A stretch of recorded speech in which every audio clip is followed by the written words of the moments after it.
Oh, shoot.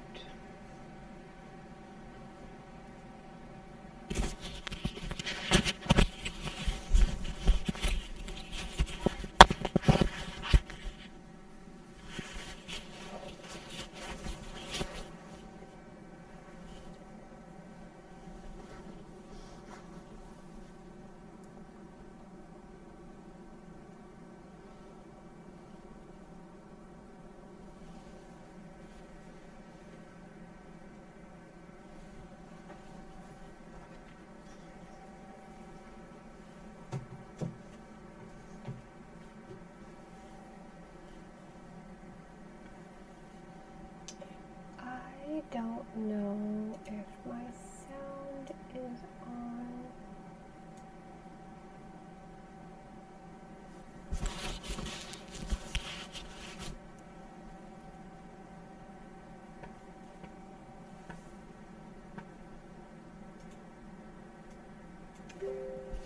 Is my sound working?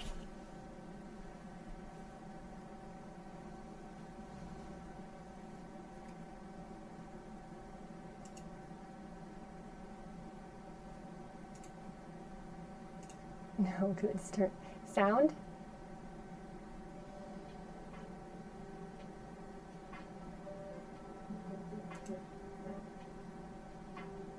Is my sound working?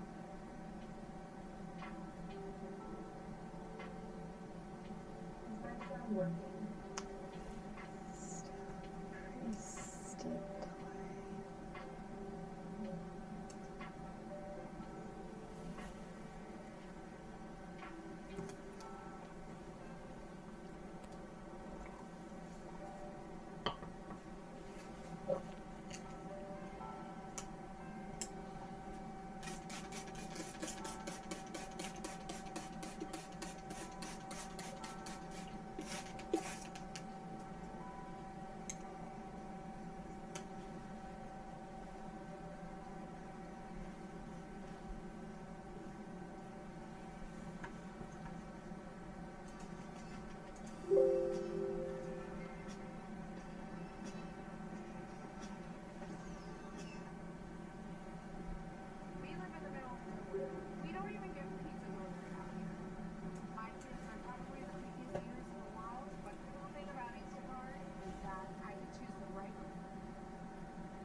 Still need all my darks.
Oh, hey, welcome over to my channel. I'm just working on a bird. It's a great learning piece. I don't need to learn, but it's a good one to teach others how to paint in watercolor. So we're all gonna hop on into the chat and ask questions, and I can tell you what I'm doing and why I'm doing it, or any other art-related questions. I'm gonna just go back to work. But yeah, let me know if you have questions. Thanks for being here. I'm just working on a bird. Great learning piece. I don't need to learn, but it's a good one to teach others how to paint in watercolor.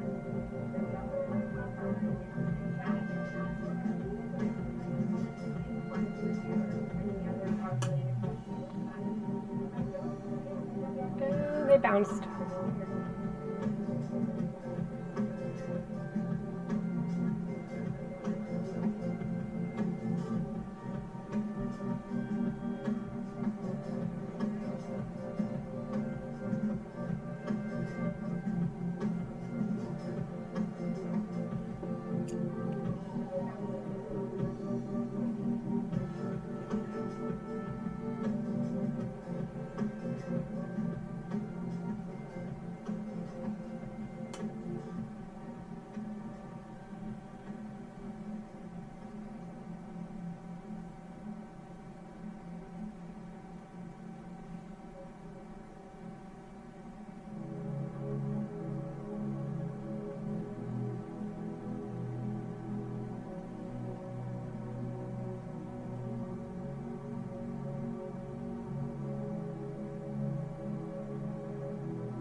right, Pixel?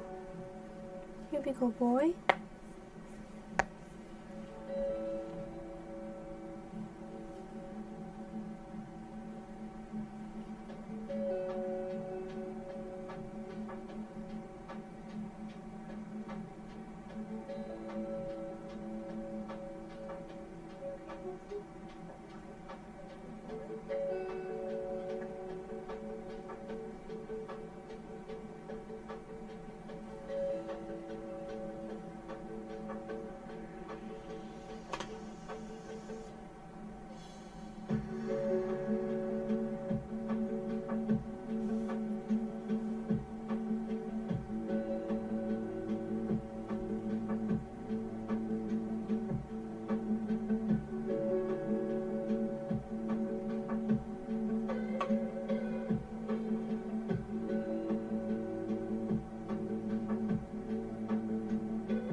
Hi, Mr. P.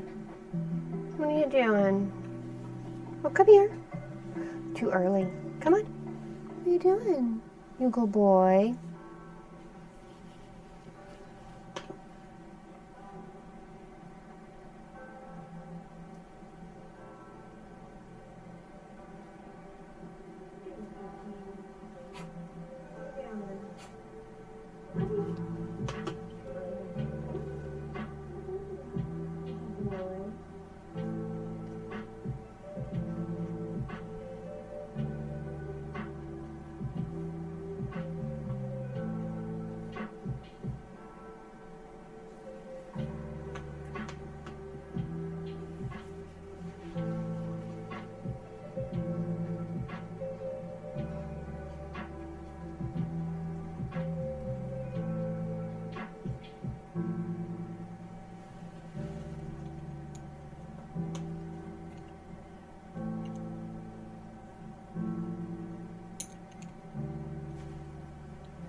Ooh, let's not walk on that. Is there something to kill this with?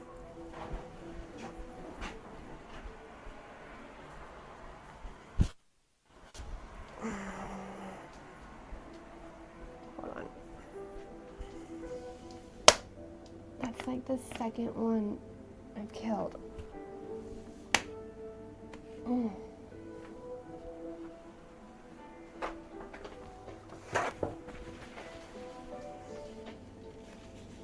These things will stick in. I guess get you outside.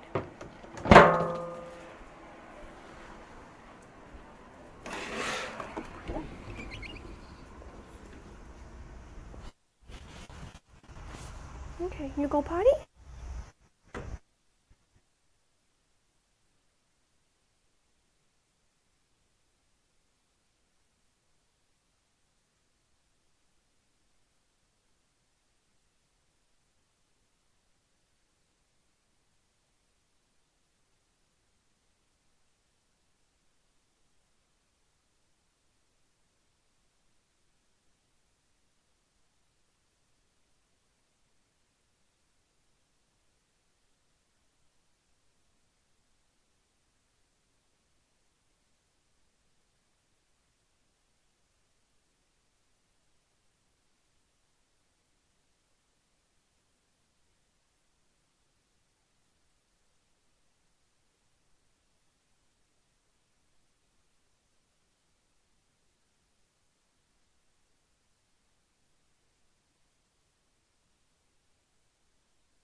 think this is done until I do the background.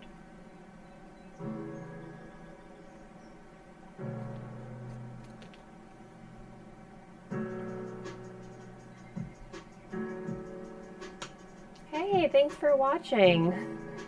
I'm actually going to switch paintings. This one is done until it dries, and I can do the background as a giant wash. Sometimes it's smart to do it that way, because then once I do the background, it would tell me if I need my darks darker, so it's a good place to pause.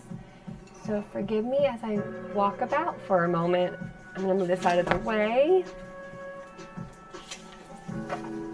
Or not walk, because my office is relatively small.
So I'm a watercolor painter. What I was working on is a traditional watercolor. It's not actually my normal work. My normal work is this, messy, textured, chaos. I love it. But for teaching, it's nice to teach the basics first, which is why I've been working on that little bird, which is almost done. I started painting that bird this morning. It probably has 2 hours of work for painting. So I did that in 2 hours, and the background will take me 10 minutes. Actually, well, under 2 hours. Messy, textured, chaos. I love it. But for teaching, it's nice to teach the basics first. This is why I've been working on that little bird, which is almost done. I started painting that bird this morning. It probably has 2 hours of work for painting. I did that in 2 hours in the background.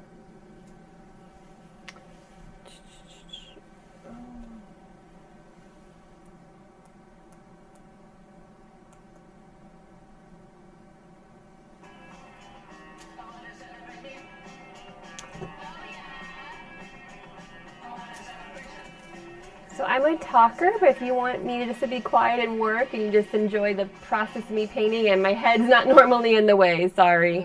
I don't have to talk. Let me know in the chat. But I'm welcome to talk what I'm doing and why I'm doing it.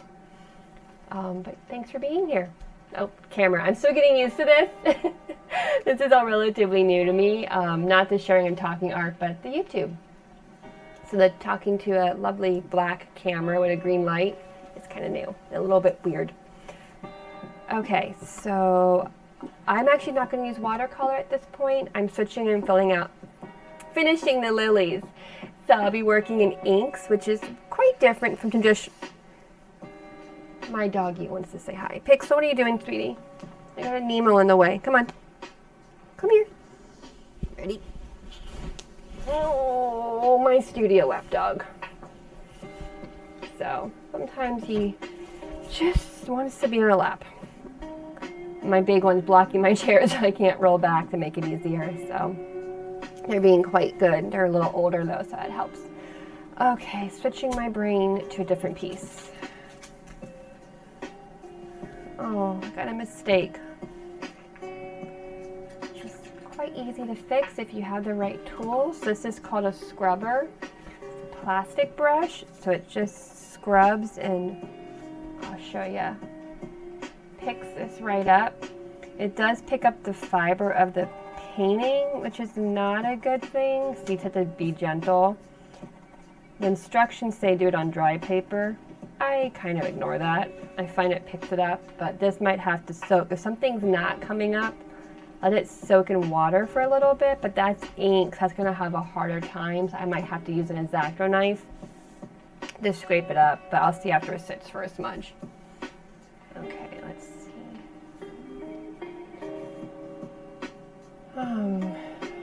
Switching brains. Okay. So, I don't actually use the ink in the bottles they come in. I don't like them.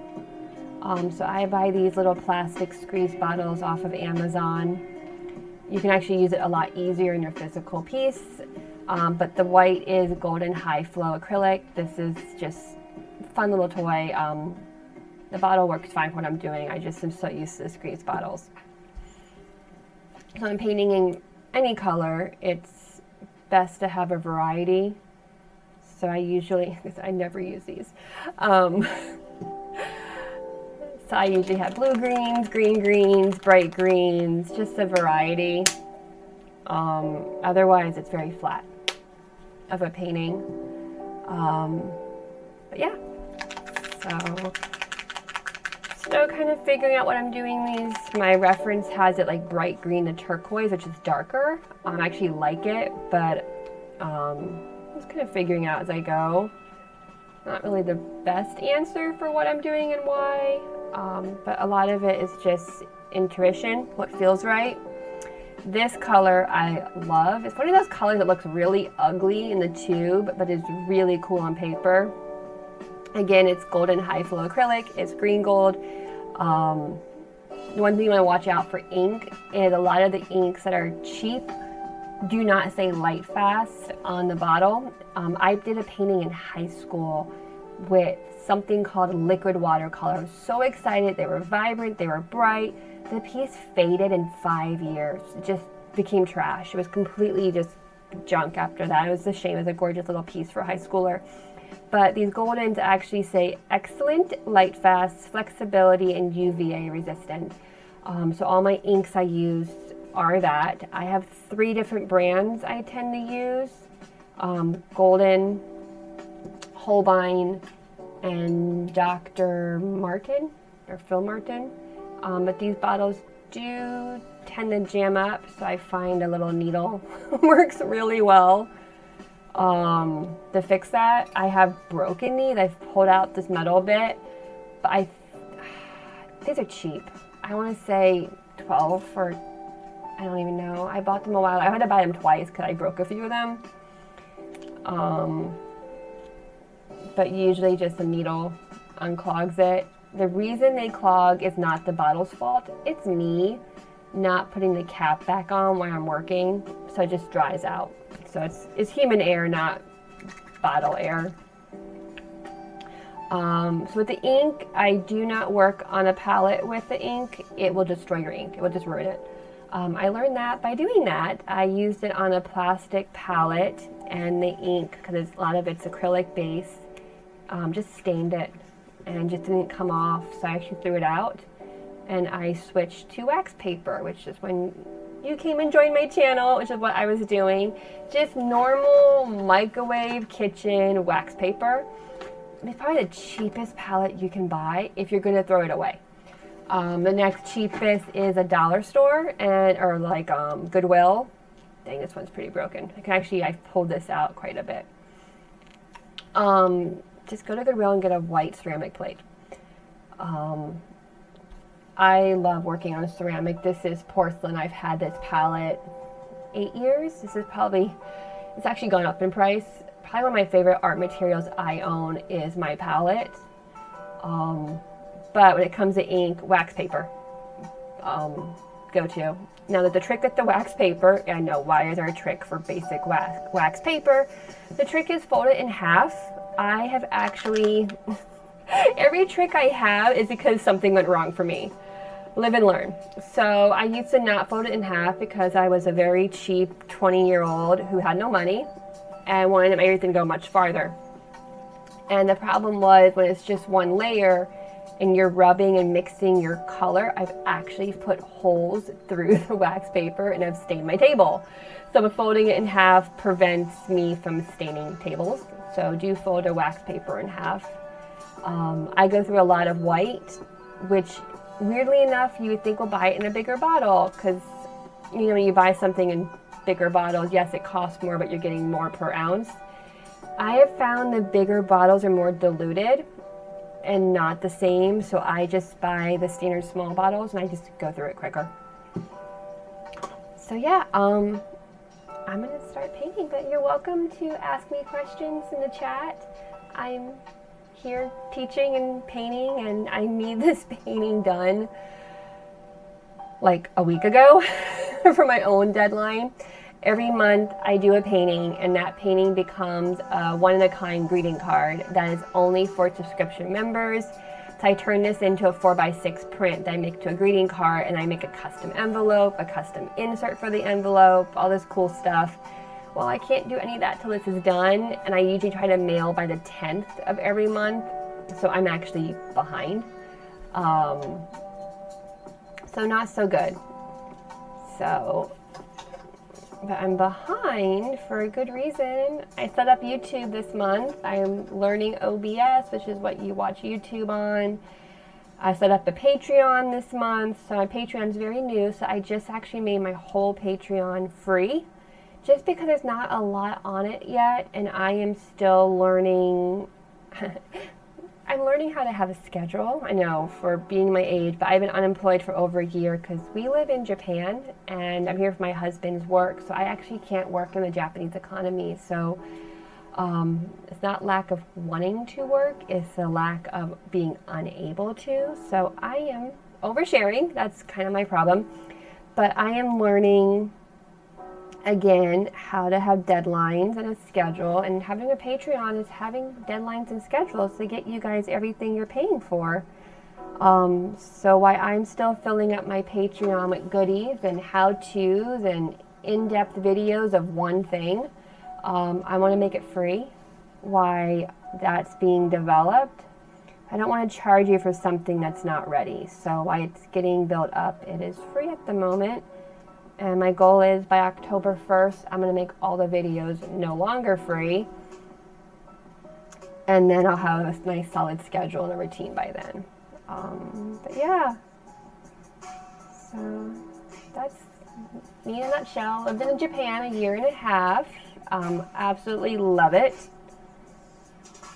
I'm originally from, if you can tell, America. But my accent. Yeah, but actually, most of the tourists here are not American. A lot of New Zealanders, a lot of Australians, sometimes British. Yeah, Americans hit and miss. So with watercolor, you work light to dark. So I tend to do the same thing with ink. And then this is tricky because my photo reference and my lights.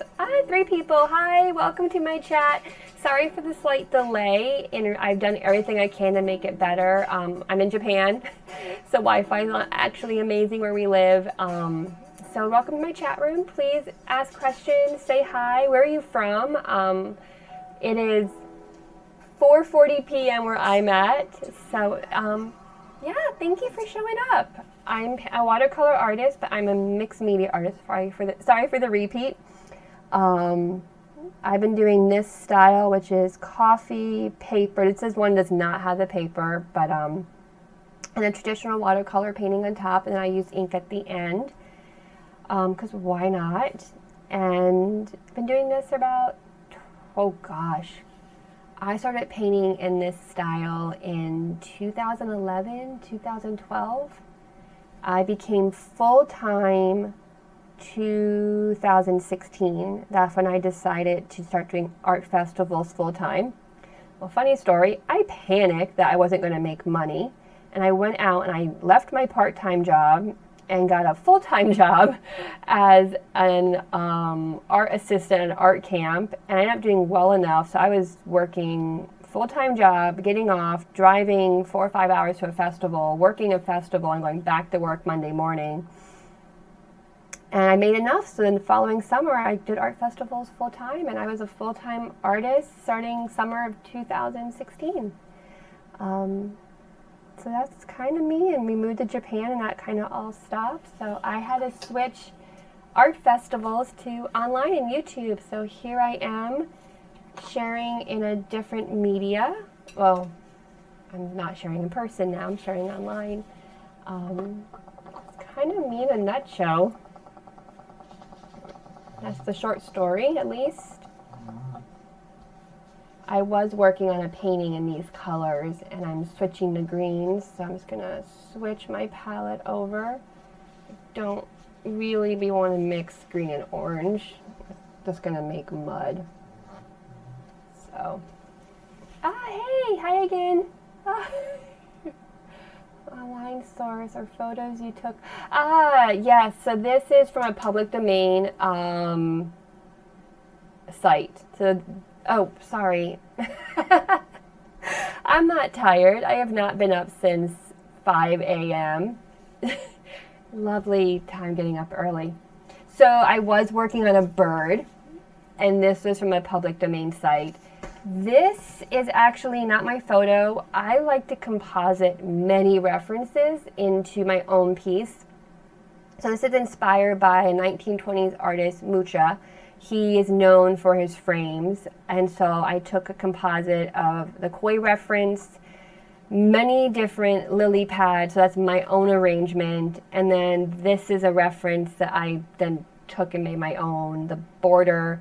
So I like to say in Dadaism, Dada took a poster of Mona Lisa, he drew a mustache on her, signed his name Dada, and hung it in a gallery in Paris. So kind of the rule for art is change it 20%. So when I take a composite of many different photos, it's now completely my own. This arrangement and this doesn't exist. It's my own.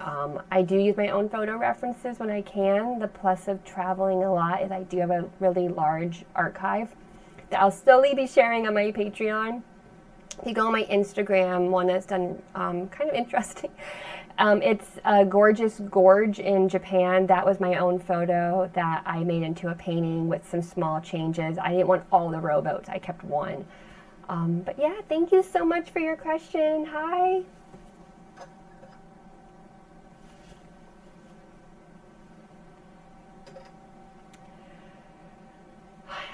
I need a nap. So I'm going to add some of the darks into this lily pad. So dark does not mean dark green. I'm not sure y'all can see my palette. So that's dark green, that's light green. The problem is they're both vibrant green. So when you do something in the shadow, you don't want it vibrant. So you add the complement. So the complement of green is red, and that will dull it down. If you want to cheat, you can just do Payne's gray and brown, and that will also dull it, but you do want to add that complement. So now I have a dull, bright green. How do you make green? Blue and yellow. So this green just has too much yellow for my liking. So I'm going to add some blue. It's technical. Color theory is actually quite technical. It's fun. It's easy. It's talking to a camera. Color theory is not easy per se, but once you know it, you know how to respond. So when I first mixed this, it became kind of this brown. So when you mix complements, it either becomes gray or brown. So you want to dull a color, you add the complement, but you add it slowly so you don't get to that brown, gray, black space. If you do, you kind of have to start over. So this was kind of going that route. So making green is yellow and blue. So I just added some blue to picture, get it to the dull I want, because it's complicated. But that's learning. That's one reason I always recommend when you're learning watercolor, have a small palette. I know you see these gorgeous boxes of watercolor. I have them. I have a 48 count from Holbein. You don't know what to choose. You don't know where to start. You don't know how they mix together. So you're actually hurting yourself having too many colors.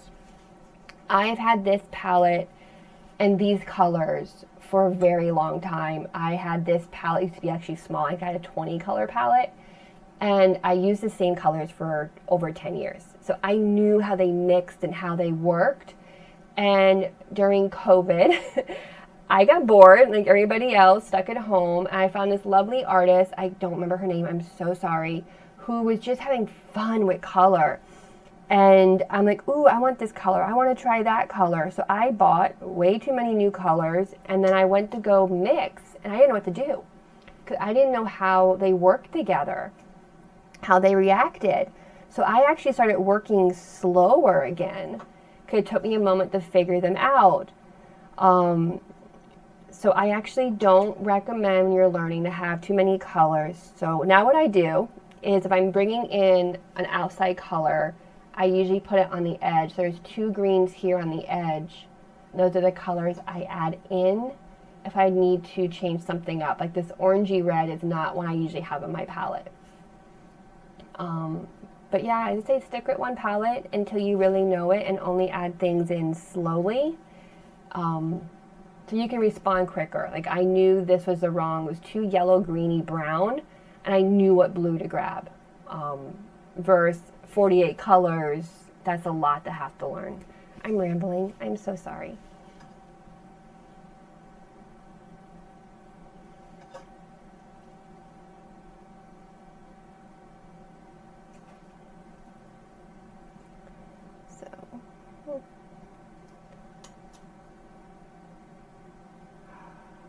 I do not know what I'm doing with this lily pad.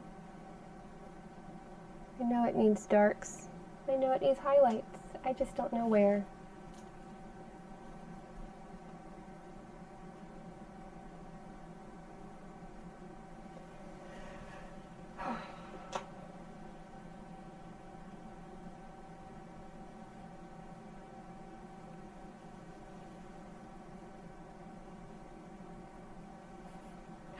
I don't know if you can see.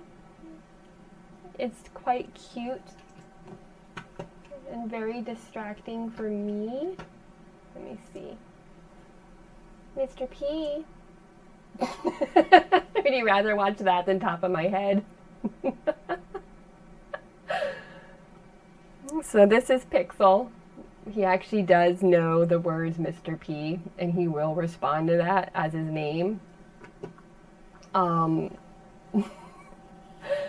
He got Mr. P a couple, I don't know, when he was a puppy. His name was Pixel, but he just thought he was a little tough guy.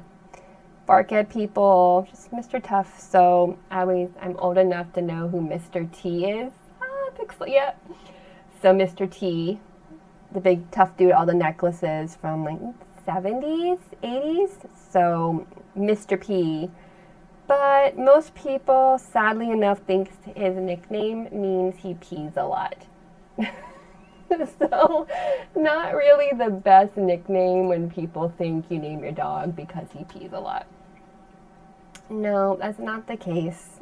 He's just Mr. Tough Guy. Okay.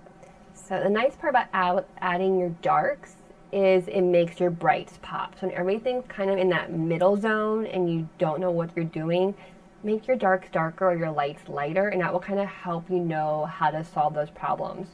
So I just made underneath the lily pad darker to know if I needed to make my lights lighter. And while it's still wet, I can go in and add that really, really dark underneath. I'm just gonna keep it on him because he's being too cute. You don't need to see my face. On the top of my head. I'm going to add the lines of the stem last, otherwise I'll be working around them and I don't need to make it harder. I do have a second dog, Nemo. He's on the ground being really good, so we're not going to disturb that, because once he's disturbed, he's going to want dinner, and it's too early for that.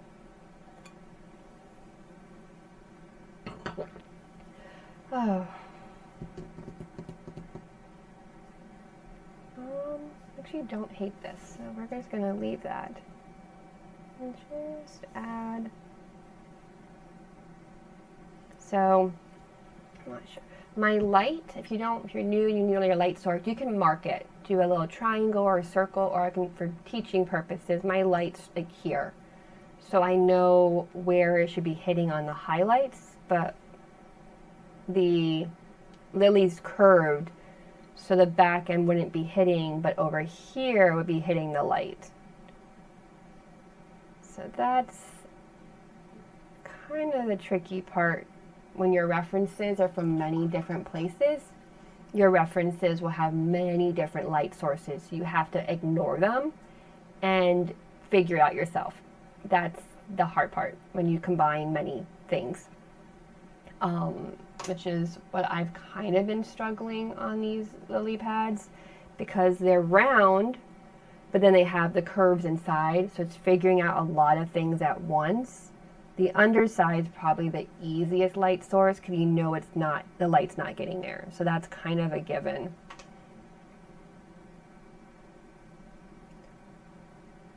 Most of my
oh no.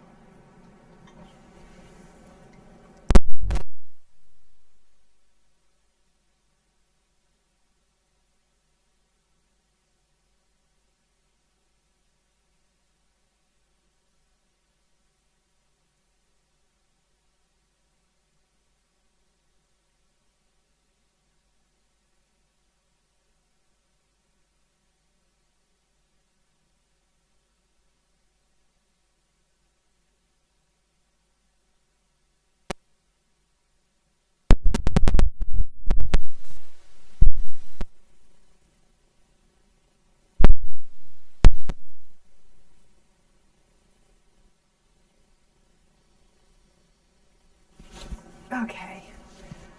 Um, the battery died on the mic. It's hi hi hi hi.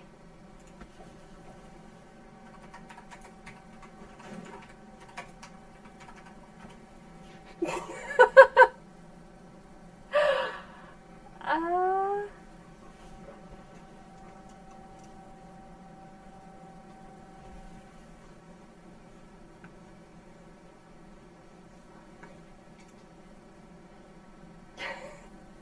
sorry. Oh, that's funny. Let me know. I have it plugged in, charging while it's plugged into the computer.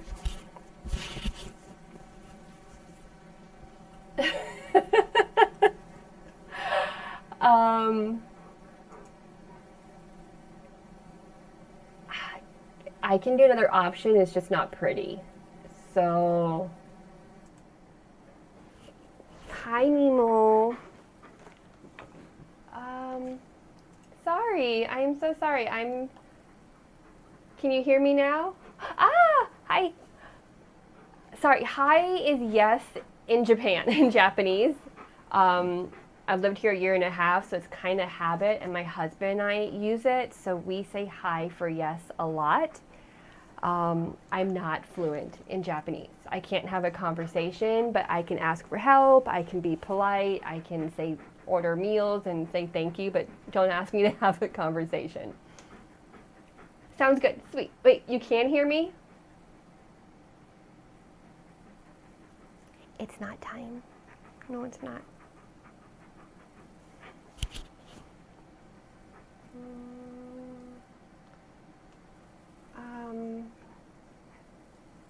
Oh no, she can't hear me because I turned it off.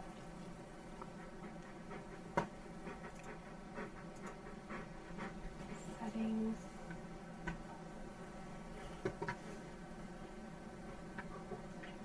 No. Can you hear me now? Ah, okay. I was just checking my settings. Yay, thank you. So I have two computer screens, so kind of a weird thing to have. So why I have two computer screens, I'm going to get back to painting. That's why you're here. I would go through a lot of paper as reference photos, like a lot, and have them like around me. And so to save money in the long run, I put a second computer monitor over my desk, and I would have my references on the computer monitor instead.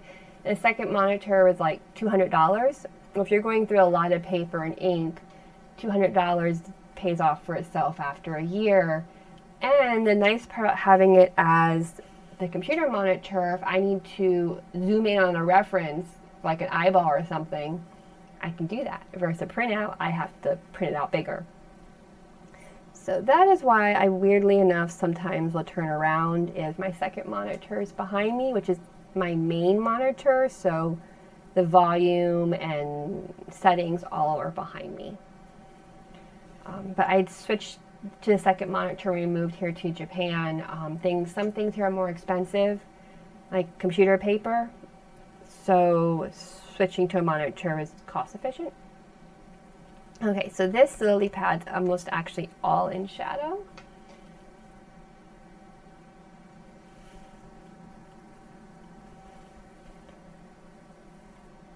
So I'm gonna actually work backwards, and if you want, I can zoom in on what I'm working on. Auto. Oh, I turned it off. That's why.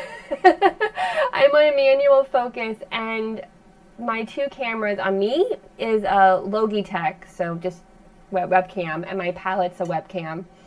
I have two lights on my palette, so I'm sorry it's still dark here, unless I blow it out, like overexpose. And then my art is my Canon Rebel.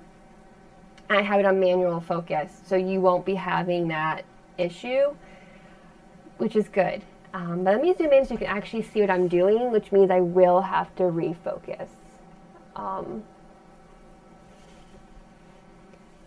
that's the plus of using a camera, is you can play around with that.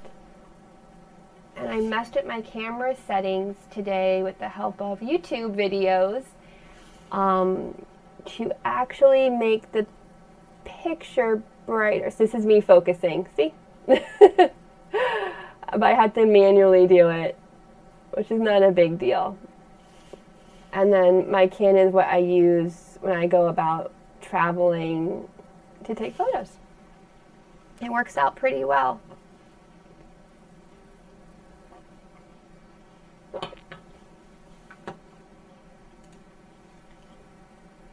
it should focus. Sorry, there is a delay. I really worked on that today. I try not to have a delay. I think there's like a 10-second delay still. But unless I can get hardwired into the internet, I'm gonna have to work at what I can make work at the time. I still have 2 people. You haven't left me. Thank you. So I like to work on dry paper, but then I work wet to wet. So I put down my first color. The problem with cheap brushes, they don't hold a lot of paint. So that's why I'm having to go paint water first, working with a nice brush. I wouldn't have to do that as much, but because I'm bouncing between ink and watercolor, I like using the watercolor for my darks, my dolls. Ink is very saturated, very vibrant. Oh, so now I'm gonna have a moment. My stream is resetting, so it's gonna be off for 1 second.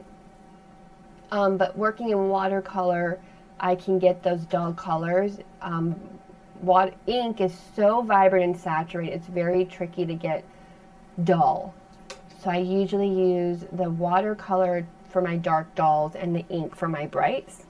But I like to put my main color down first, and that's when you can go into the inks and almost do wet to wet.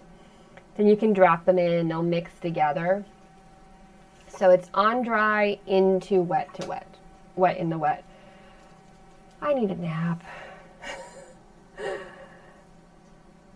Nobody's fault. Just age. The age where you wake up in the middle of the night.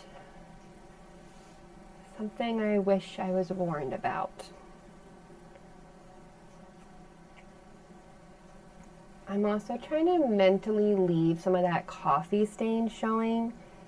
It's just so pretty. I don't want to waste that lovely texture.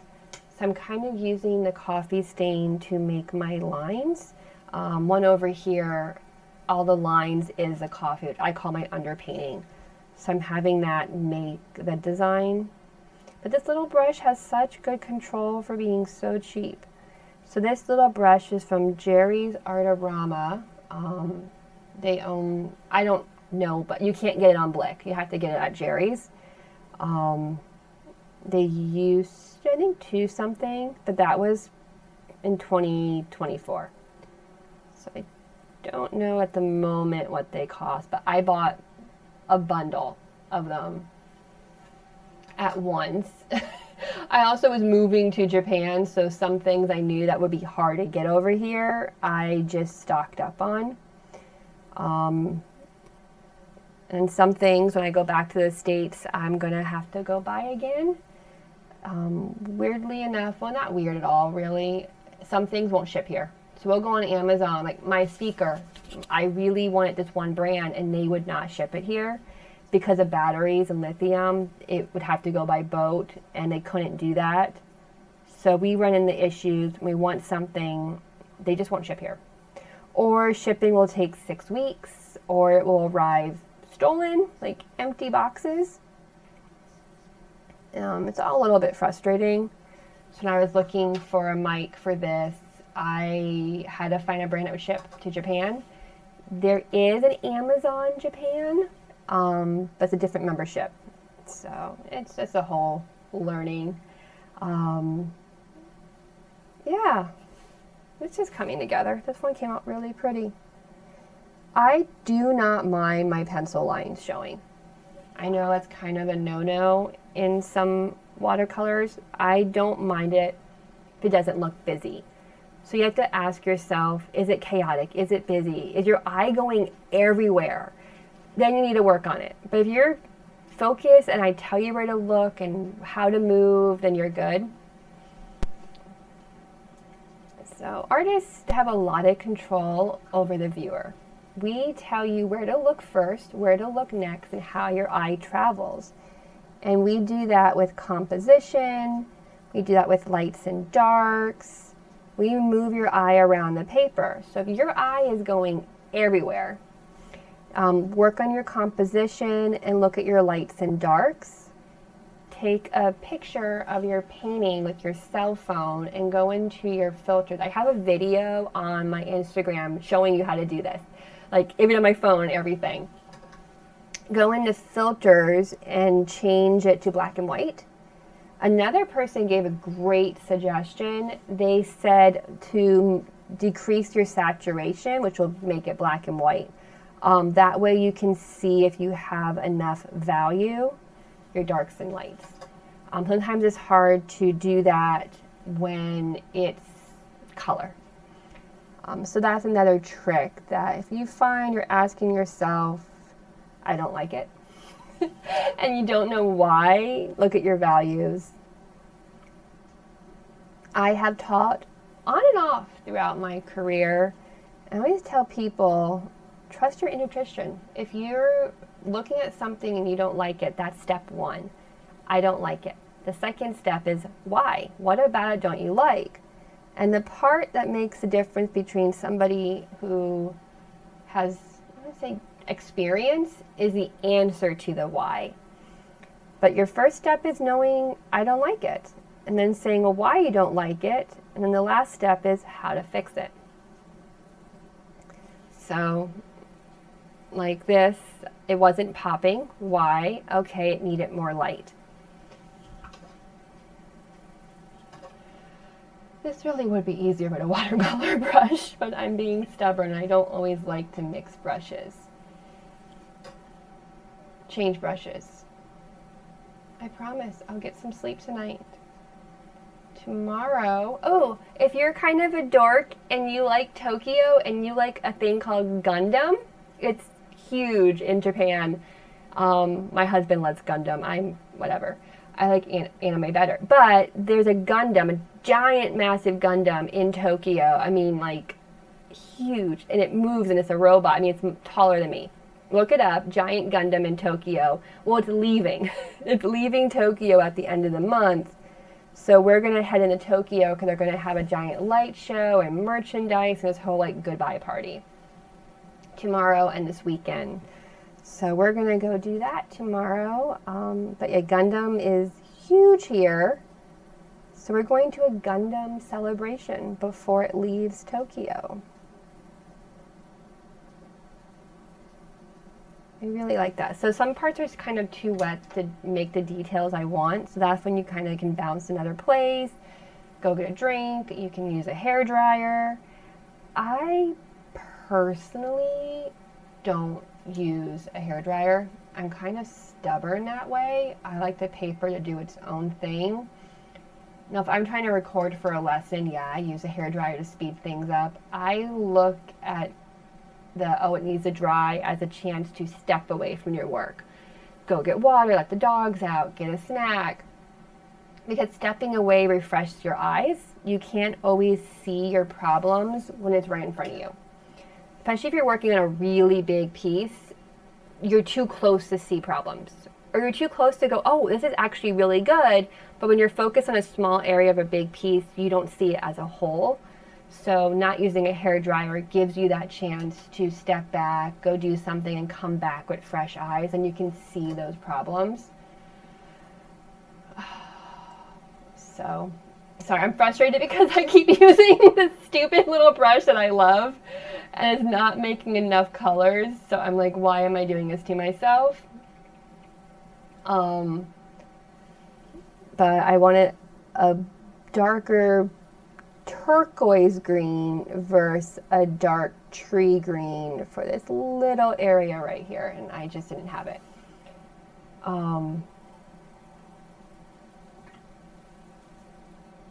So with the ink, you can do the same thing at watercolor, mix them. I'm not really one that likes, as you can tell, using out of the tube. Almost all my colors I mix. Nothing's wrong with out of the tube. I just have been mixing my own colors for so long.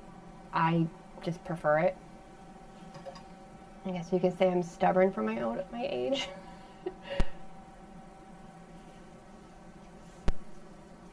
So yeah. One thing I love, because this is 100% cotton paper, this is still wet, so that's when I can do wet in the wet. So I can just drop this dark I grabbed from right here, it's Payne's Gray. I can just drop it in and it will bleed in versus just being a solid matte one color. Isn't that pretty? I don't think I'm missing anybody in the chat. I have yet to learn, sorry, my mouse bumps around. Okay, how to get the chat to make dings. I looked it up today and I just didn't figure it out. So, still learning.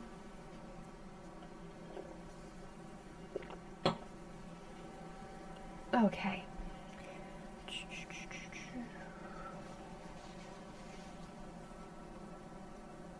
So if you do find something like I found this too dark around everything else that was around, there's two solutions. While it's still wet, blot it, or make other parts darker.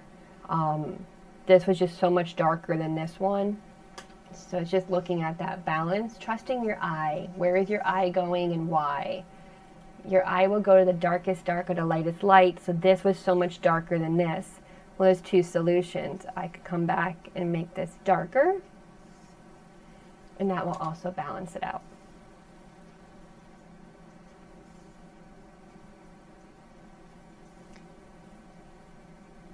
So see, now it's a little bit more balanced. I eventually will make the shadows, I think, darker, but that can happen later. I'm not really concerned. Now the problem with ink versus watercolor and gouache, once it dries, it's trash. So there is that to think about. I don't know what the initial cost is anymore. I bought my golden at a while ago, like pre-COVID. And you don't use a lot, so it lasts a while. I will say I have some inks that are probably 10 years old, and some they have just evaporated over time. But they're still fine. There's just less in the bottle because they just evaporate. So you have more of that than it drying out and going bad. I haven't had one just dry. So it's not really a concern. Okay. Let me switch to a good brush so I stop struggling with that little one.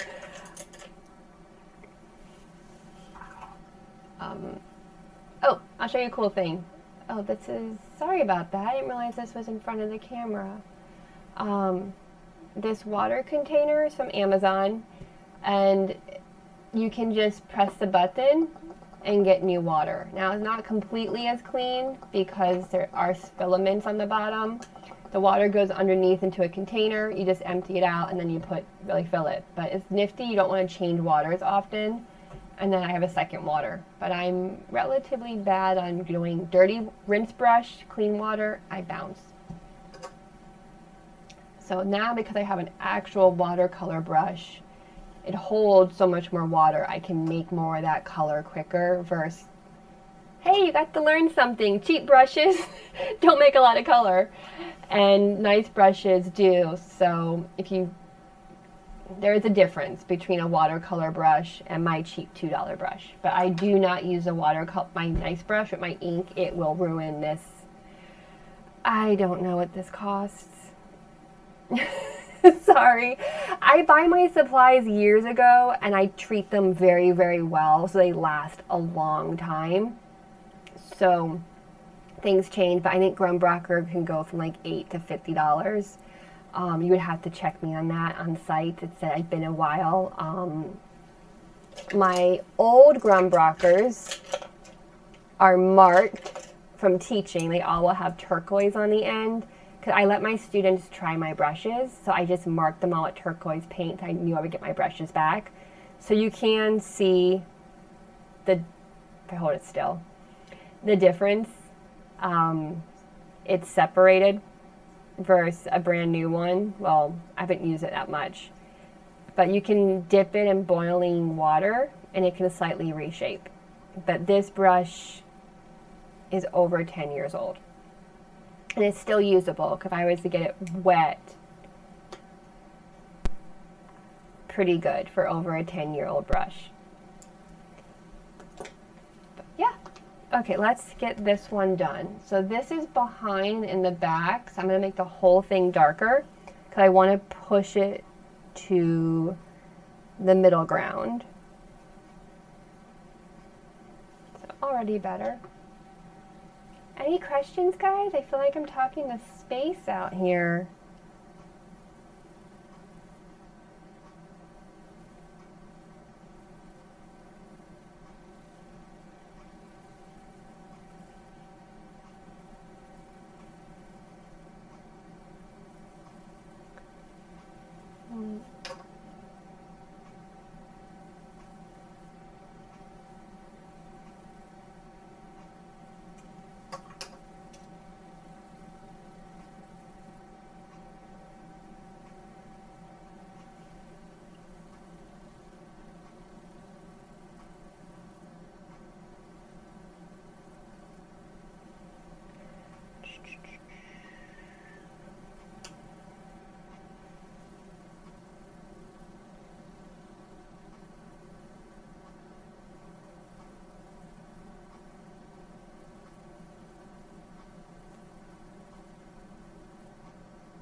Oh no, it's only 5:22. It's not late. I haven't even had dinner yet. I just woke up like twice last night, and then I got up at 6 a.m.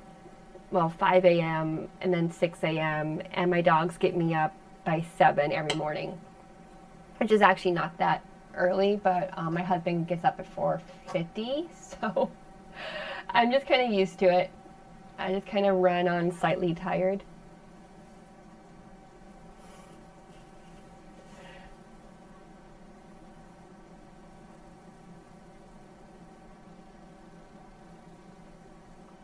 But the plus of summer, I have a lot of iced tea, and probably more iced tea than I should have. That is actually the reason I use coffee. Honestly, the reason I use coffee in my art and not tea, besides finding out the miracle of coffee grounds makes the coolest textures, I felt really bad wasting tea that I wanted to drink. Because you have to brew it to get the color, or if it's not dark enough, you have to use more tea bags. And I was like, I want to drink this, not waste this. Given poor college kid, I didn't want to waste something I loved. So I switched to coffee because it's a lot cheaper. Someone asked me, why are you using expensive instant coffee? Oh no, it was expensive, and it was because it was the only instant coffee I could find at the time when I moved to Japan. So they didn't have cheap Walmart instant coffee because there's no Walmart here in this country. Yeah, no Walmart. So sometimes you have to use what you can get. And at the time that when I first moved here, all I could find was that instant coffee, which is not the cheapest option you would find in the US, but I wasn't going to move instant coffee with me to Japan. That wasn't worth the expense. So I'll share. Sometimes people ask me, how did I get started with all this? It was a college project where we had to use 20 different materials. There isn't 20 different art materials in one project. And you get through the basics. You get to like 10. Color pencil, watercolor, gouache, acrylic, oil pastels, chalk pastels, pencil, and you go, I need 20. So then you start thinking, what can stain paper? Coffee, tea, cranberry juice, wine, ketchup, mustard, berries. You start getting kind of creative, and I loved it. I absolutely loved seeing how all these different materials interacted, how you can use them differently. Like you can get watercolor pencils wet by actually dipping the pencil into water. It makes a gorgeous thick line versus just drawing with it dry and getting that wet. So if you're bored or want to play, I recommend dipping a watercolor pencil directly into your water and then making a line with it. Same for chalk pastel. You can get wet. So I loved it. I loved the play. Oops, I want to put a good brush into good bad paint. So that's where all this started. I asked myself, I stopped painting for a while. I left college. I have a degree. I have a degree from SCAD in illustration. I have a bachelor's of fine arts. Kind of joke you pay extra for the F versus a bachelor's of art. Basically, just means I specialized in an art field, so illustration. I went to grad school and to be an art teacher, which is so comical because now I'm here on YouTube trying to teach art. And I burned out. I think a lot of kids from college, you kind of get burned out. And I missed painting. And I asked myself, what did I love? What was the thing about art that I loved? And my answer was color, pattern, texture. And I loved the play. And I was always doing watercolor. I started watercolor in high school. So I mixed them all. I mixed paper, which is patterns, with coffee for texture. And then my earlier work, I used everything. I used color pencil, I used pastel, I used it all.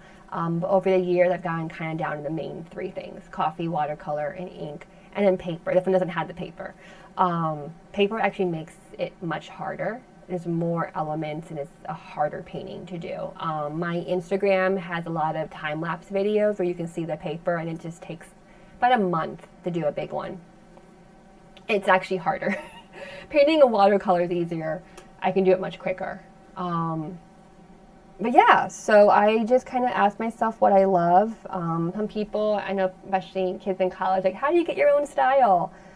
And they try to push it, and for me it happened by mistake. I just wanted to do what made me happy and what I love doing, and that's how I ended up becoming different. I wasn't trying to be different on purpose.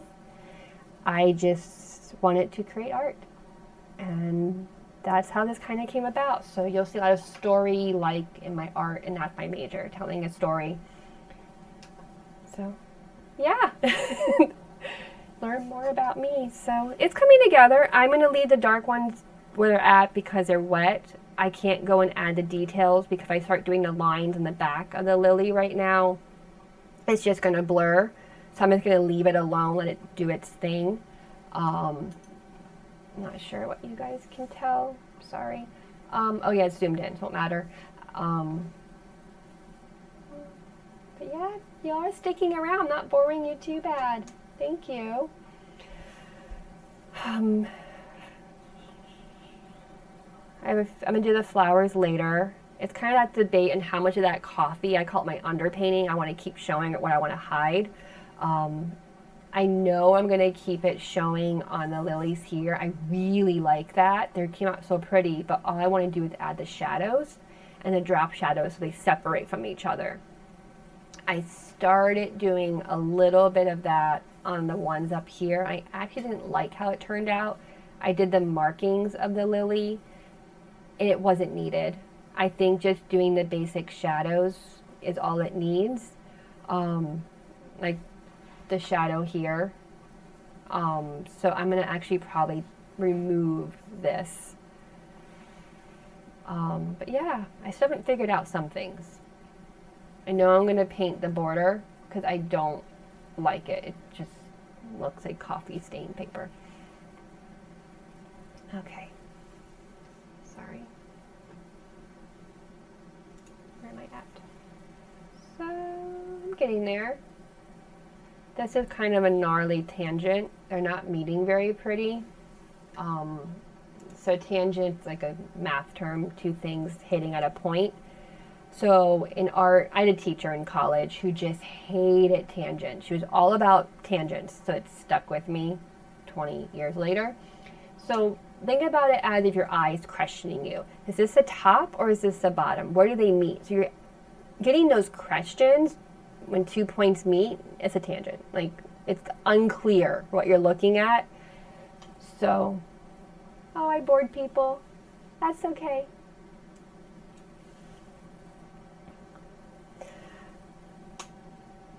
So I'm going to fix that when I notice it. And it's relatively easy to fix. I'm just going to bring down the belly of the lily so it overlaps more. Easy enough. How you doing? Are you still with me? I always wonder why people leave, what I can do different. If I should talk less or keep talking. I still don't know and no one tells me. So.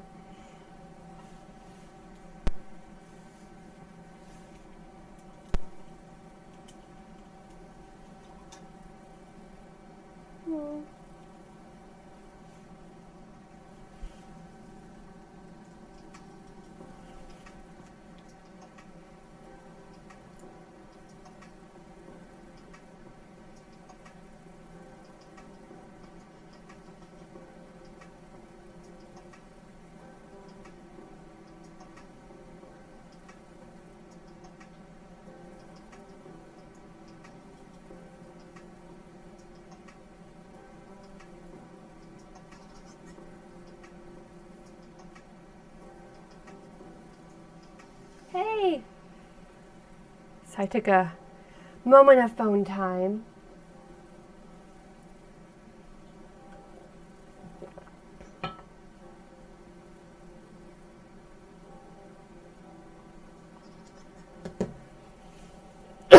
Excuse me.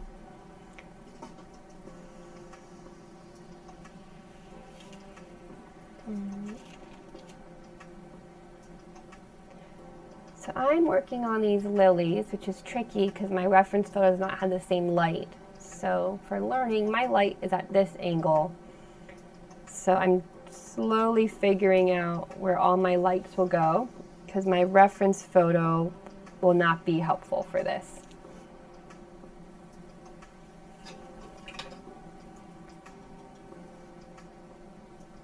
And I'm not a purist when it comes to watercolor. So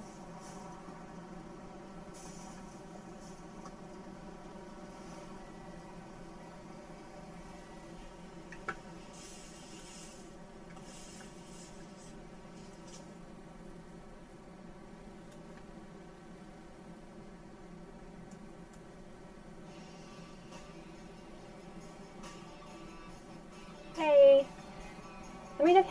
let me know if you have any questions, if you want me to talk why I'm doing and what I'm doing, or if you just want to hang out and watch me work. I am okay with either options.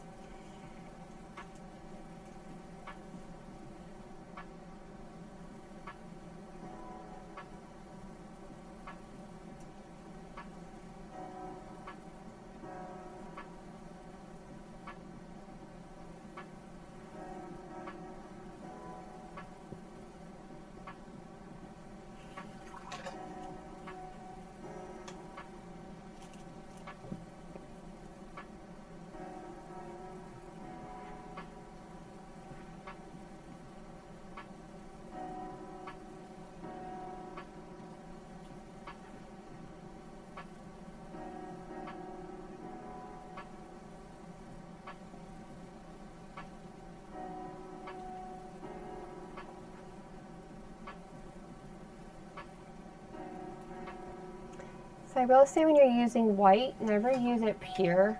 Nothing is pure white. Even if you make it pure white, let's say you have a pink shirt on, your pink will reflect on that white. So color reflects. So I usually try to always tint my white. This is very harsh, so just tinting it kind of takes that harshness out. I had a professor in school, and this stuck with me, and this is why when I tint my white, she said putting pure white on your painting is like a bird shitted on it. It just sits on the surface. It doesn't blend. So it stuck with me for all those years. So I always make sure to tint my white. Even if it's the smallest little drop of brown, I don't use it pure. Just because that one little comment stuck with me all these years. And she was a very good painter. So.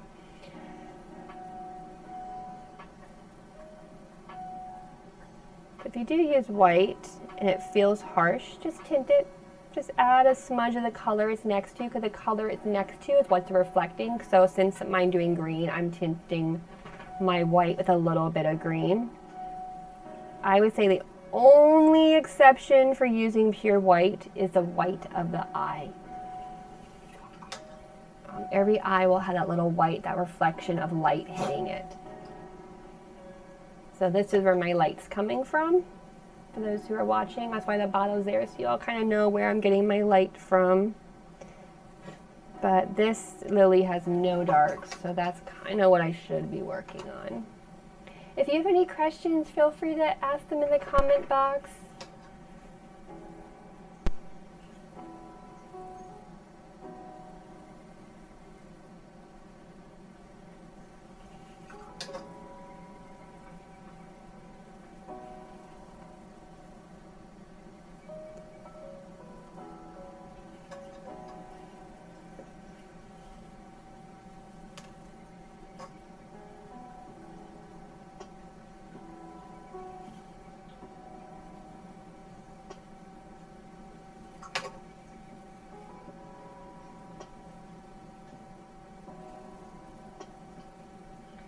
So I'm dulling my color. I'm going to do the dark down here. So even though this green is darker than that green, it's too vibrant. So when things are in shadow, it's always dull, less saturated, and you do that by adding the complement. So opposite of this would be red. So now I have a dark, dull color. And the ink next to it is still wet. So it should blend together quite nicely.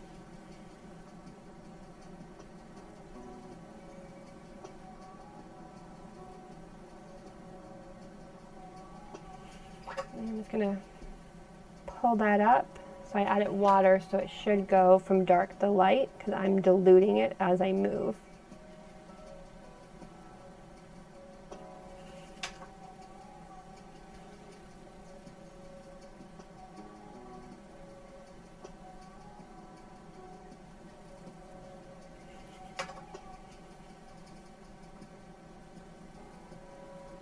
And this one, I'm going to go over all those lines of the lily in a dark green. And you work dark to light, so that I'll do after it dries. If I do it now, they'll just blur out.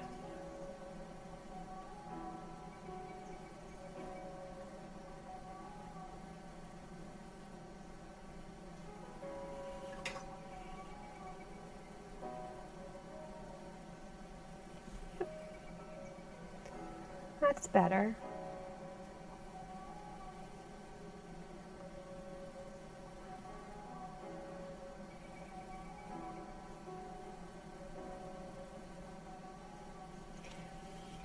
Where are you guys from? You don't mind sharing. You can just share country or continent if you want.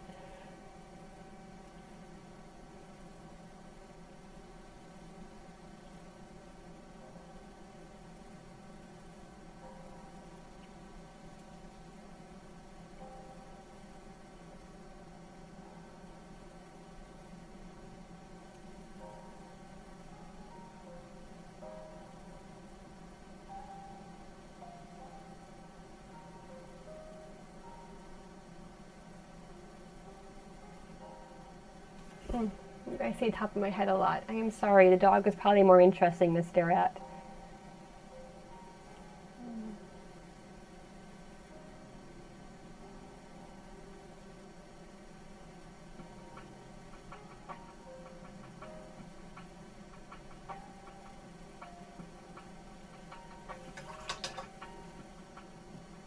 South Australia, I have been to Perth and Fremantle.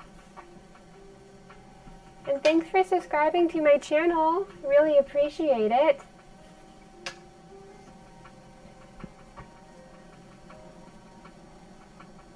I've been to Sydney, but only for 2 days. I only had 2 days.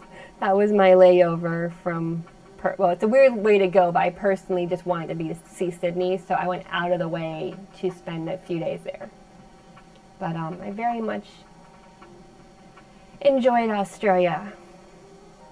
It's much easier to get to from Japan than it is from America.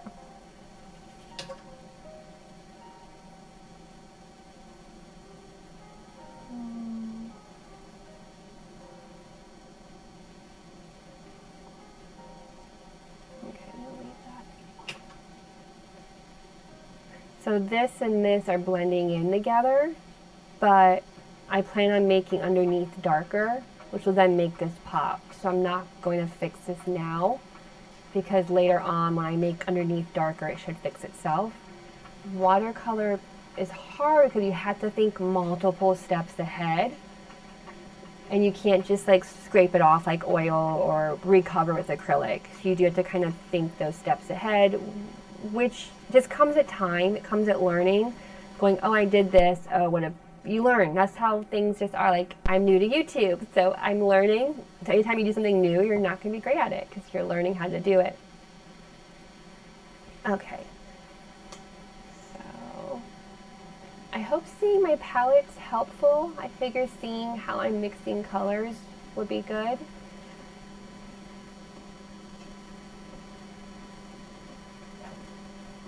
Oh, my dog's back. Hi, Pixel.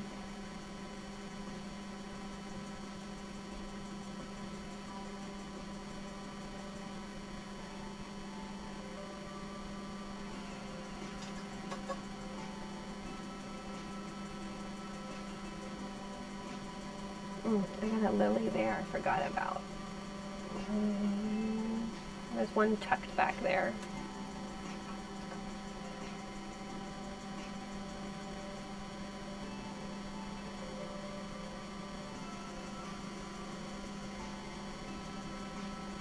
There's a hair. There we go.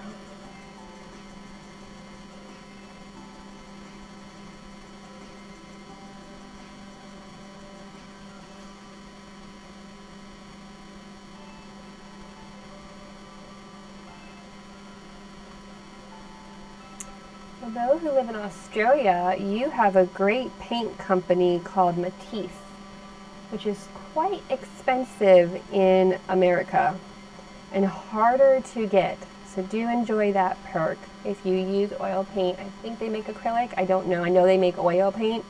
My mom paints in oil, and Matisse is expensive. It's more affordable here in Japan, but yeah, you got a big perk of that paint company in Australia.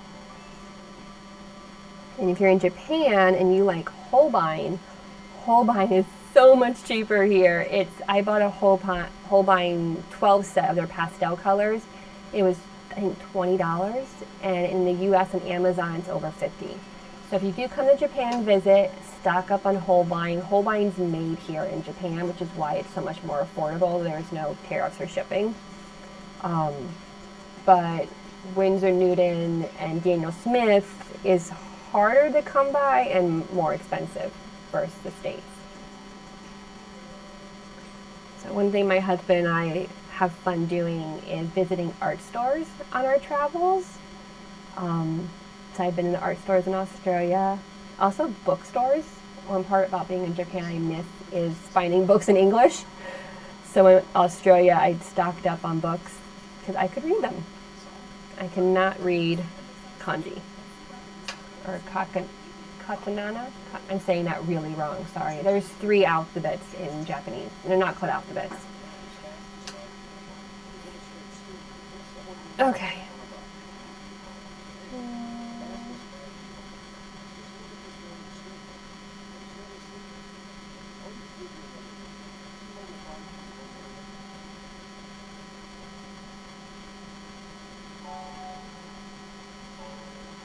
Sorry, thinking. I'm not loving these in the back, and I was trying to figure out why. They're just too flat, not enough detail. Boring.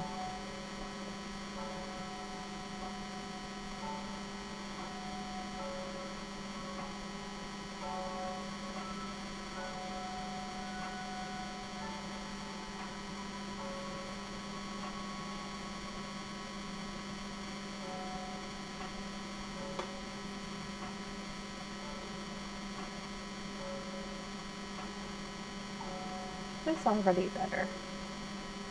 We're going to do the same to the other one here, now that it's drier.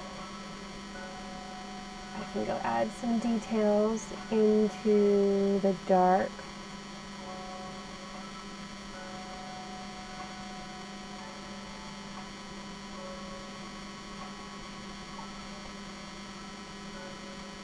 Just being flat two-layer wasn't so interesting to look at.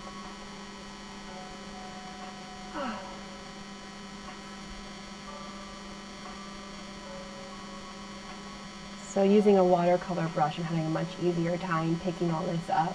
I have a habit of running my brush over to pick it up.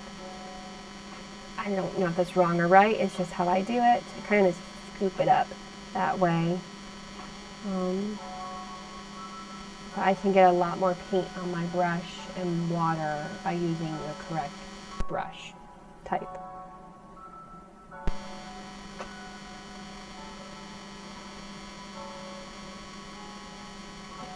Better. Okay, this needs to go much darker. I put my palette in rainbow order. It's been like this for years. I know other artists do the same thing. Red, yellow, greens, blue. I have a lot of blues. I work in turquoise and blue a lot. It's just my favorite, but they're not all the same. I have more like greens to the more the blues, and then earth tones is very traditional in watercolor to have. So because I know this whole thing needs to be darker, I'm just going to do it as like a, I think someone called it a glazing. So already better, pushed back. It's just too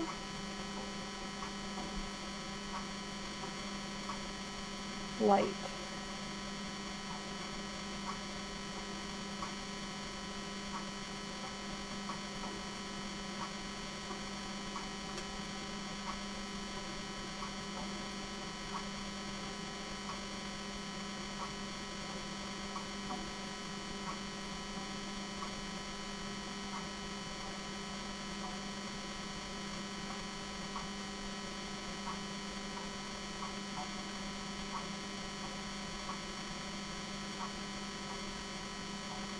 Better? So once it's dry, I will go and make the lines even darker. But I don't want, I want it softened. Tell you what I do want. I do want the marks to be soft right now. So I'm just kind of using a damp brush to soften those lines. I have a few more left. I'm getting there. I'm kind of avoiding the fish. I want to add some scales, but I want to do that last. That means pulling up my darks and my lights first and adding the details to the fin.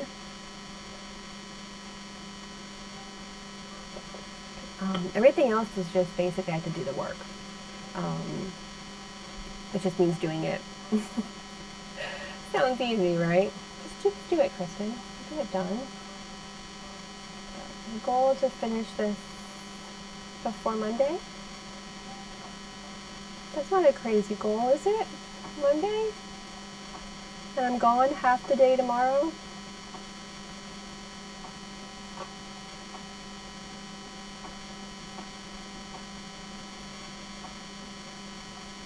So thank you guys for sticking around.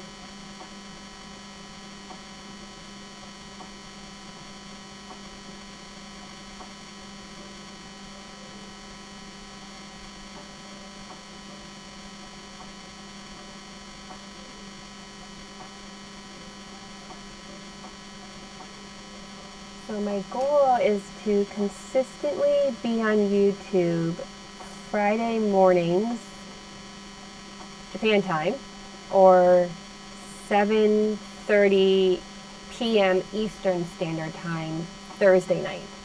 So if you do want to make sure to catch me, that is my goal. And just randomly pop on when I'm painting. If I'm going to be working on something, why not come and say hi?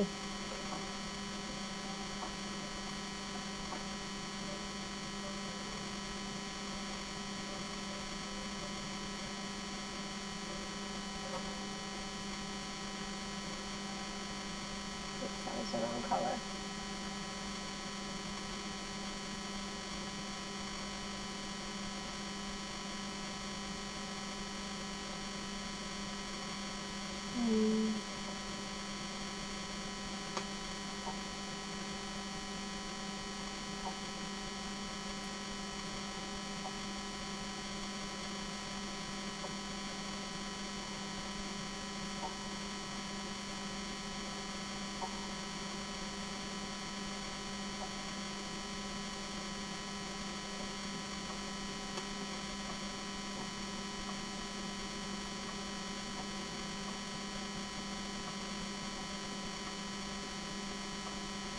Australia. It's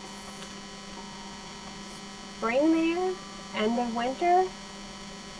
It's summer, 80 and humid here, and it's almost September. Like, don't come to Japan in August or September. It's very hot. It's very humid is the problem.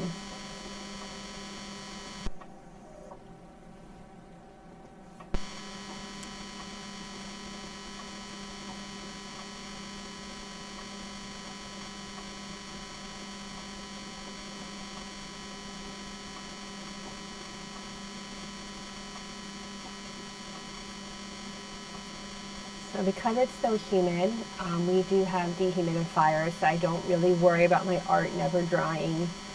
The house is cooling, so dehumidifiers make a difference, but it is humid. Like frizzy hair, humid.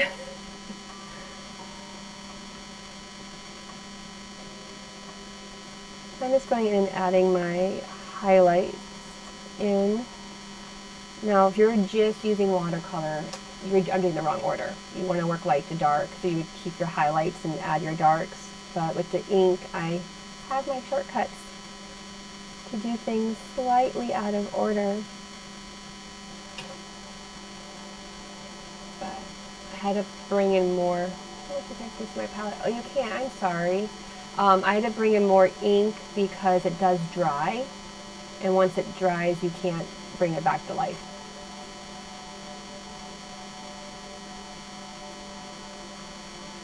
I love this color. It's such a vibrant color. Look at the color that you say it's ugly. When you use it, it's so pretty. There's one in watercolor. It's the same thing. It's one I've been using over here a lot. Rich Gold Green by Daniel Smith. It's just one of those pretty ugly colors. I wouldn't wear it, but it's fun to paint with. Yep. So I switched brushes. When you use ink, don't use your good brush. It's acrylic based or it's dye based, but it will ruin your good brushes, so switch to a cheap brush when using ink.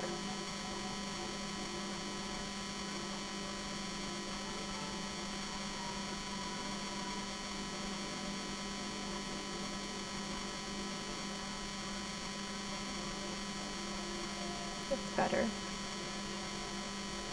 Okay.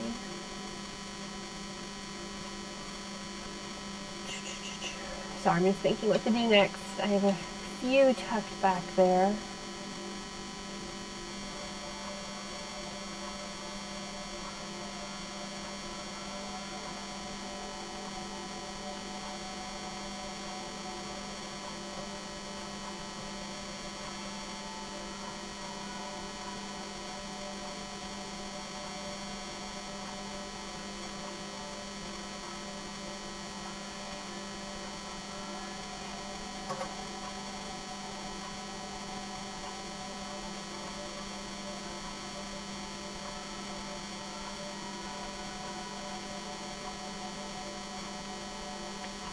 Another hint is to tell if it's dry is if it feels cold.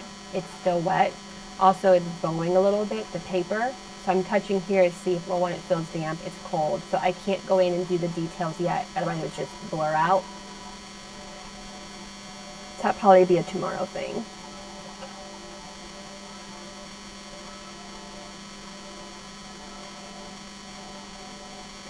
Okay, hi Mr. T, how you doing? My little buddy's looking at me.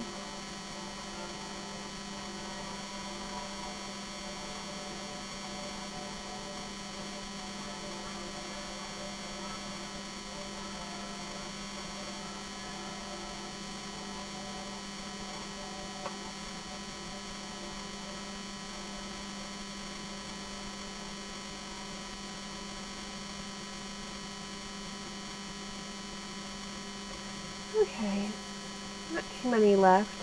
They all need to be touched again and have those details, the lines put in. But that's something you do when it's dry.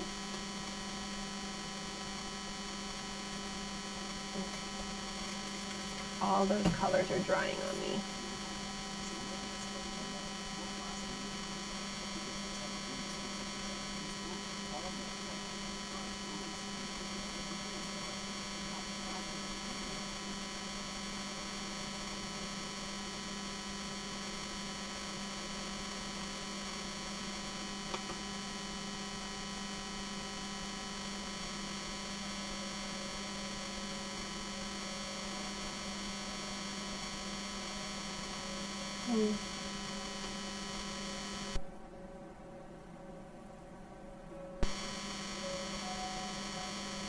Weird.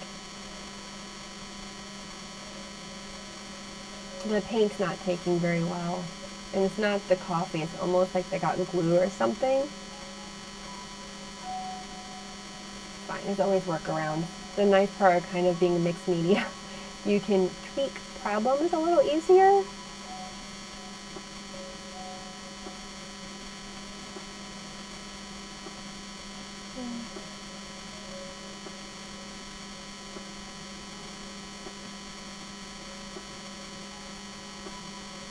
Oh, I know what it is.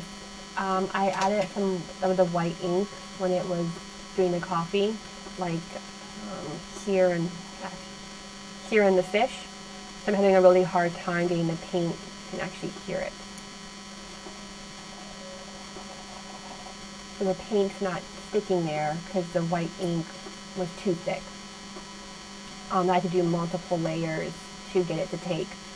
So I'm probably going to do the same thing to this one lily. I can feel it. It feels scratchy and rough. Kind of like how glue would feel after it dries. It's just acting as a resist. Because there's workarounds, it just takes time. I've been doing this long enough to kind of go, okay, there's a problem. What's the answer? How do you fix it? Just layers. Fill up the layers or it won't take.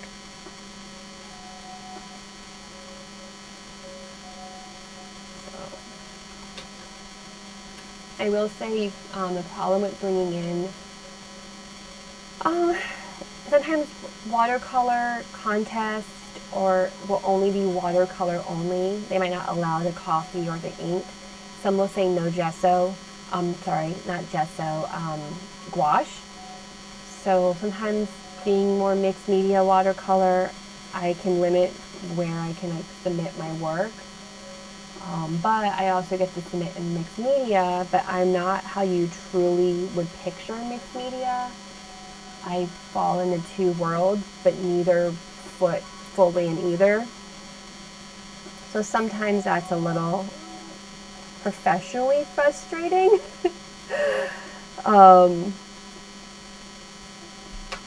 But it is what it is. It hasn't stopped me. I've still won plenty of awards at art festivals. I've placed best of watercolor. I've placed best of mixed media with the same painting, which is always kind of funny. The same painting is won in two categories. But I guess that's light.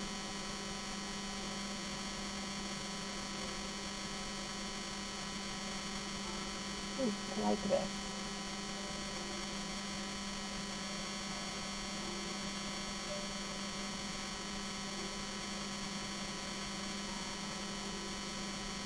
Hey there, thanks for joining my channel.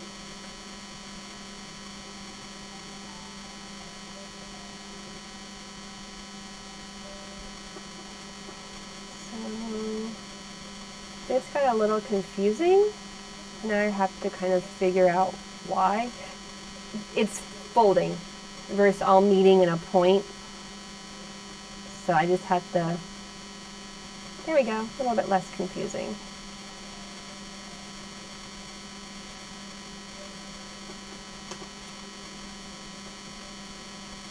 Trust when you question yourself. You question why something looks away. It doesn't feel right to you or look right to you. It probably won't look right to the viewer. But trust your gut. That's better. I'm going to leave that alone for now. Work on another one.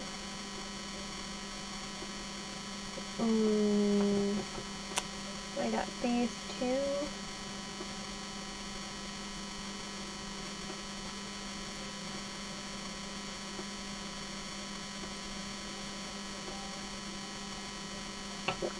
Excuse me, sorry.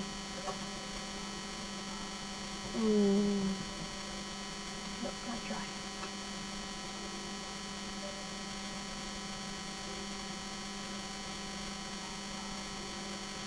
I do have all my supplies. There's a link below to all my supplies, my website. All my supplies are listed, and every supply has an affiliate link to Blick. But in South Africa, I also have my link my Instagram has a link tree, and that has a link to Amazon. But you're in Australia, so you probably use Amazon AU, my guess. So you can at least see the brands and my colors, my palette's listed if you're interested in what colors I'm using. The palette is what I would buy as a student, so it's not every color I have here. It's the 2 reds, the 2 yellows. These 2 greens, it's a sap green, I know listed.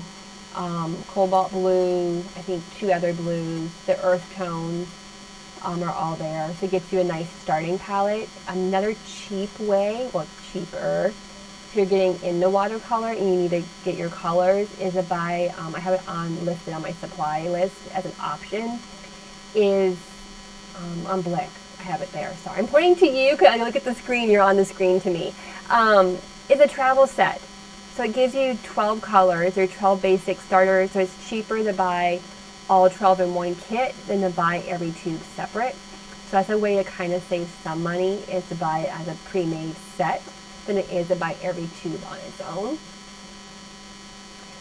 So that's another way to get started for slightly less cost.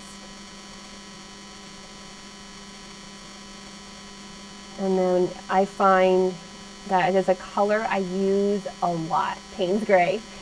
I buy a bigger tube the next time. I know I'm going to use it consistently, so that's when I will upgrade to a larger tube. But starting out, anytime I try a new color, I buy a smaller tube until I find out if I like it or not. One color I hated for a long time was Cadmium Red by Winsor Newton. My whole palette was Winsor Newton. Back in college, it was get these colors. I bought all of them in Winsor Newton. So I was a Winsor Newton palette for a very, very long time, like years. And I remember telling an art teacher that I said, I do not like Cadmium Red. Hey, you're still here. One left. I'm going to go soon anyway. And she said, well, why? I said, my Cadmium Red is so opaque. You draw your watercolors over black lines. If you can't see the black lines, very opaque. So my Cadmium Red is very, very opaque. Like, I don't like to use it. It's just, I don't like it. And she said, well, buy it in a different brand. Every brand will make your color different. So you can buy the same exact color in 5 different brands, and every brand will be slightly different.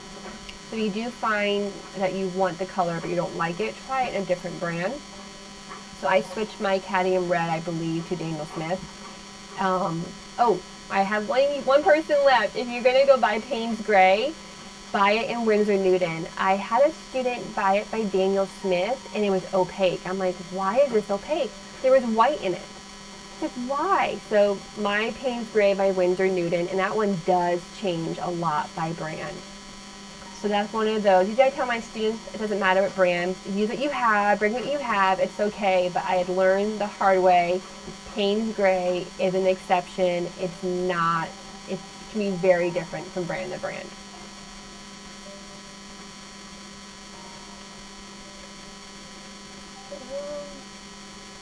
Hey, you're still here, you're my one. I'm glad I haven't bored you. Sorry, but lately work in, what's apathy? Am I saying that wrong? Apathy?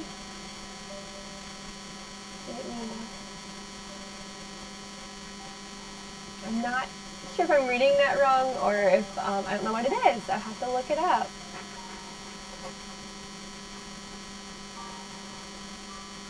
Oh.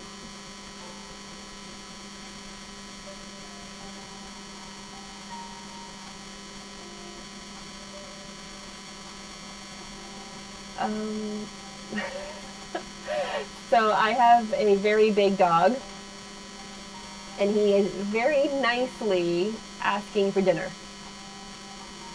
So this is Nemo, that's his head, that's his nose. So he's been very good, being very quiet, but he's a giant schnauzer. He's 10 and a half. You're getting old. And he's a sweetheart, but giant schnauzers are kind of a rough, they're a hard breed, in a good way. Giant schnauzers are one thing focused, so now he's focused on asking me for dinner.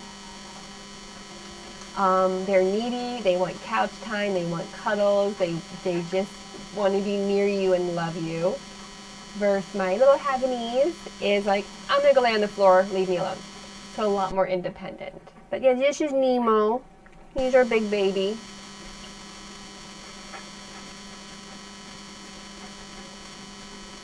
And that's my office. I have a little 8x10 office.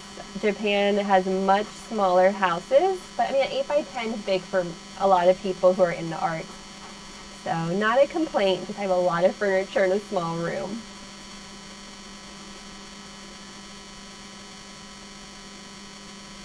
You probably saw part of my kitchen.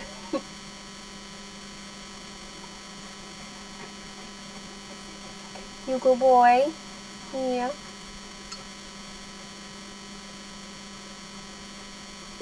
I do try to choose hours to live stream where the dogs will be sleeping the whole time.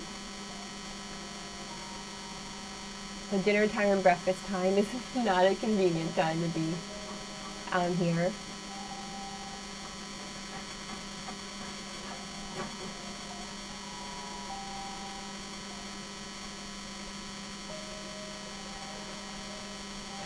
This has come a lot farther. I guess I can zoom out so you can kind of see what's happening.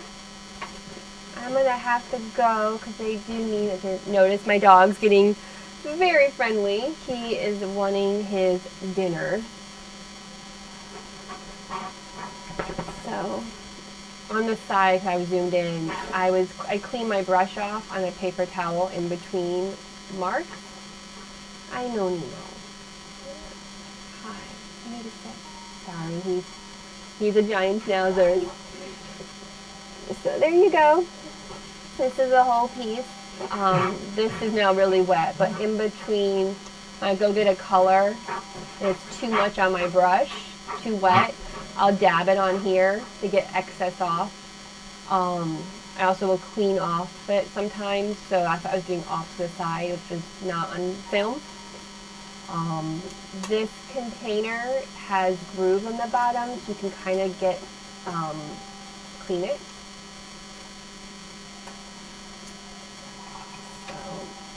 And then it has a button, which is convenient to get me water.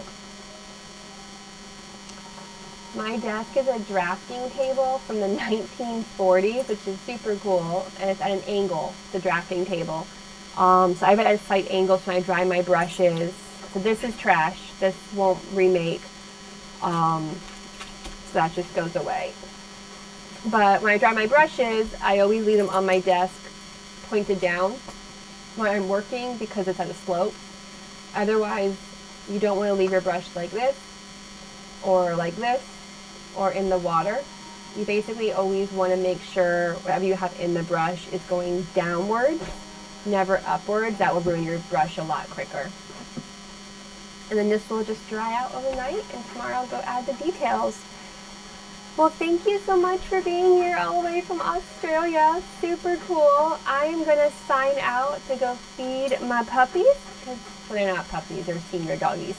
But I'll be on. I'm going to try to continuously be on from now on, sharing my art. On my page, I have a Patreon where I'm going to be making singular videos with closed, well, I can't do closed caption because of the app and fees and stuff. Sorry. But I'm going to be posting videos on my Patreon of individual steps in more detail. My Patreon is going to be free until October while I add more to it. My Patreon's brand new. This is all kind of new. I posted videos on Instagram of me teaching, and they have had hundreds of thousands of views, which have told me, hey, you all want to learn from me. How do I do this? So that's where YouTube has happened and Patreon. Since I had a demand for teaching, I am starting up places to teach. So YouTube will be me working on when I'm working, and Patreon will be set course videos. It'll be free, I think, till October 1st. That's why I am making them and adding them, so you have stuff for your membership. But yeah, let me know if you have things you want to learn why I am doing all this. But have a good, I think it's daytime there in Australia, but have a good day or a good night. Bye. Hi, Nemo. Hi.